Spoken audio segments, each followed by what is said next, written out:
et qui en a toutes les caractéristiques. Les violences faites aux femmes, c'est caractérisé par d'abord une pratique criminelle, donc ce sont des pathologies, et des pathologies d'origine humaine. Pour les médecins, c'est tout à fait à part, hein, parce qu'on n'arrête pas de lutter contre des infections, des problèmes obstétricaux, des cancers, mais là, vous avez une pathologie qui est créée par l'homme. On reviendra sur cet aspect. Et puis, comme toutes les violences faites aux femmes, ce sont des pratiques qui sont prolongées par une période de silence. Et comme toutes les victimes de violences, les victimes féminines de violences, ce sont des femmes qui sont doublement punies par un silence absolument terrible dont elles n'arrivent pas à sortir. Ces pratiques ont 27 siècles d'existence. Hein, ça a commencé dans tous ces pays-là, il y a à peu près 27 siècles. Et comme l'a dit fort bien Cathy, tout ça a été entretenu, enfin on peut trouver plein de causes, mais en fait, la véritable genèse de ces pratiques, c'est la peur des hommes, que les hommes ont des femmes, et le besoin qu'ils ont de contrôler leur sexualité. Et on va essayer de décliner un petit peu, suivant les endroits où ça se pratique, ces raisons, mais en fait, c'est une peur de l'homme et un besoin de contrôler la sexualité féminine qui leur fait une peur absolument terrifiante. Alors, ce que vous avez entendu de la part de Cathy, et ça fait 27 siècles qu'on l'attendait, c'est-à-dire c'est une parole féminine, c'est une parole de rébellion qui vient d'une femme africaine. Et là, on voit arriver en fait comme une des solutions, c'est-à-dire que tant qu'il n'y a pas eu cette prise de parole, cette rupture du silence, on n'est pas arrivé à rentrer dans une marche arrière et une tentative d'interruption de ces pratiques. En France, ça a paru très très normal, jusqu'à ce que, alors c'était pas du tout les médecins qui se sont révélés, c'est qu'il y a eu des morts, il y a une quinzaine, une vingtaine d'années maintenant.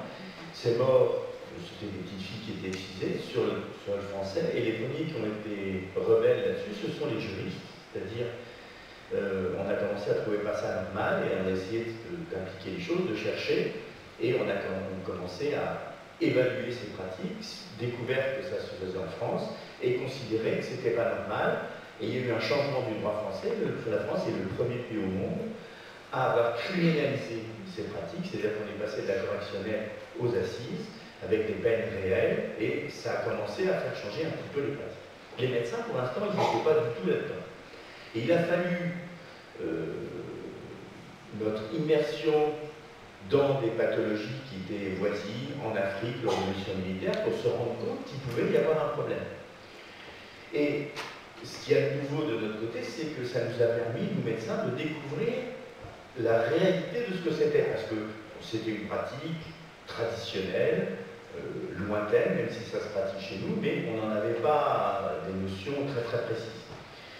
Et c'est là que j'ai vu, avec un groupe de chercheurs, pousser un peu plus avant. Et qu'est-ce qui nous a poussé? C'est la demande de femmes. C'est-à-dire qu'on a trouvé des femmes qui finissaient par se dire, c'est peut-être pas tout à fait normal d'endurer toutes les souffrances qu'on a. Est-ce que, docteur, vous ne pourriez pas regarder un petit peu ce que j'ai et voir s'il n'y a pas des solutions, pas forcément des réparations, mais j'ai mal, regardez un peu ce qui va se passer. Et là, on a regardé pour la première fois qu'est-ce que c'était une excision. Et on a découvert une boîte de Pandore extraordinaire, c'est-à-dire qu'on a découvert combien cette pratique pouvait avoir de conséquences effroyables. Alors, je vais vous parler un petit peu pratique. Qu'est-ce que c'est qu'une mutilation sexuelle féminine? C'est donc le fait de retirer de façon arbitraire, avec un couteau, mais quelque chose qui coupe, une partie plus ou moins importante de l'organe du plaisir féminin qui s'appelle le clitoris.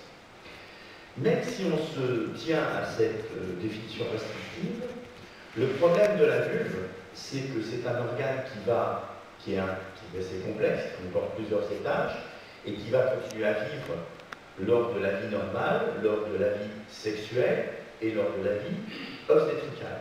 Et quand on touche un étage comme ça, il va y avoir des conséquences en chaîne qui vont dégrader l'ensemble de la fonction sexuelle de façon extraordinairement grave.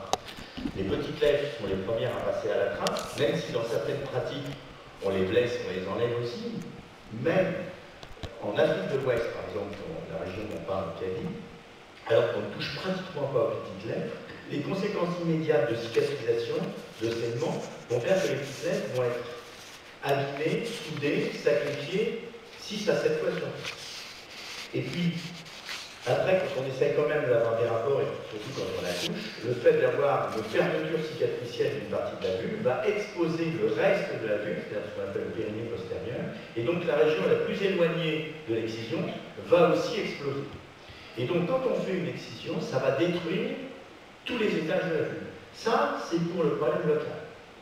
Quand on pense, juste deux choses, que les femmes, déjà en Afrique, ont d'énormes difficultés à accoucher dans certaines régions, je pense au Mali, ou au Bénin, ou des régions comme ça, une femme sur 5 meurt en accouchant. Une femme sur 5, je ne sais pas si vous voyez ce que ça veut dire, une femme jeune sur 5. Et là, on va rajouter, par une pratique criminelle, encore des risques supplémentaires. De quel droit on fait courir des risques vitaux de cette importance à toute une population? Donc ça vous donne l'idée de la gravité du problème.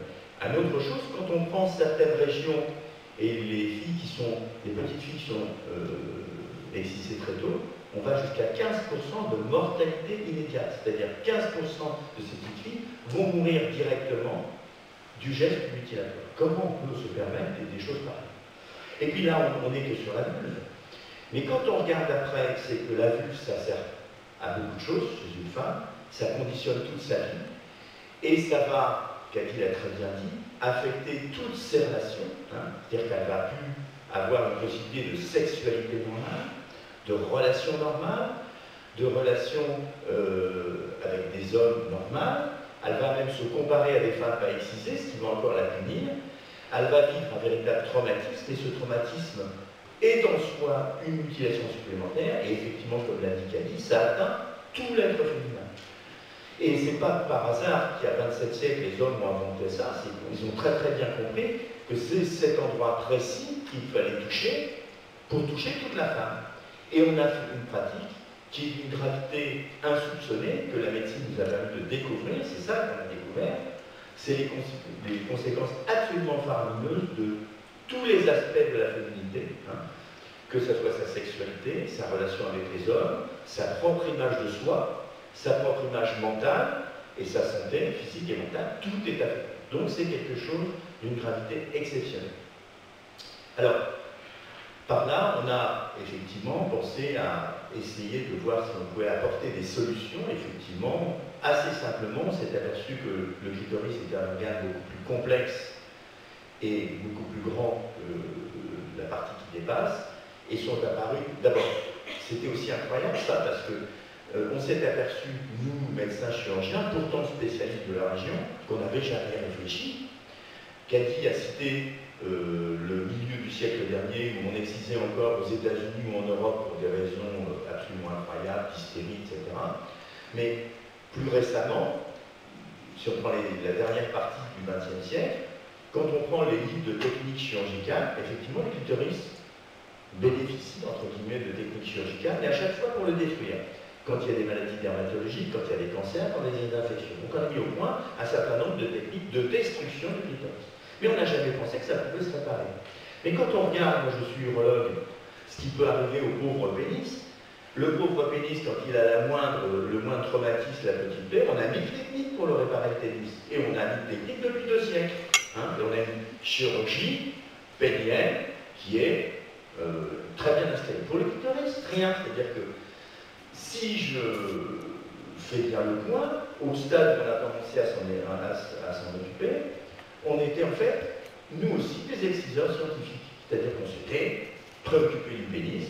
Le clitoris, et ben, on peut aussi l'enlever quand il est un peu inflammatoire ou qu'il y a une petite tumeur dessus. Allez, on peut s'occuper. Alors, le réparer, quelle idée, hein. Donc c'est bien que nous, médecins chirurgiens, avions le même état d'esprit finalement que les exciseurs.